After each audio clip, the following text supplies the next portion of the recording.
Hello and welcome back to another episode of Scott Grows an Avocado Tree. It's the end of January and the middle of the hot Australian summer. It has been hot this week. Several days have exceeded 40 degrees Celsius, and I thought I ought to show you what I do to the avocado seeds on such hot days. You'll notice that my shelf is looking a little more empty.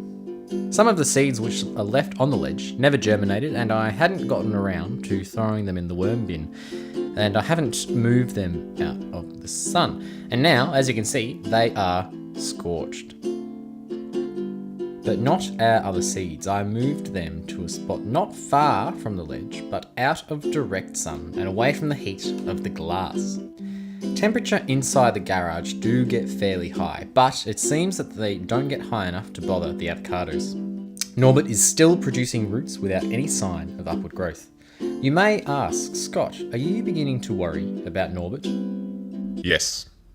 I am really hoping we'll see some upward shooting soon. That's all for today. Thank you very much for watching. Be sure you're subscribed so as to not miss an episode, and I will see you next time.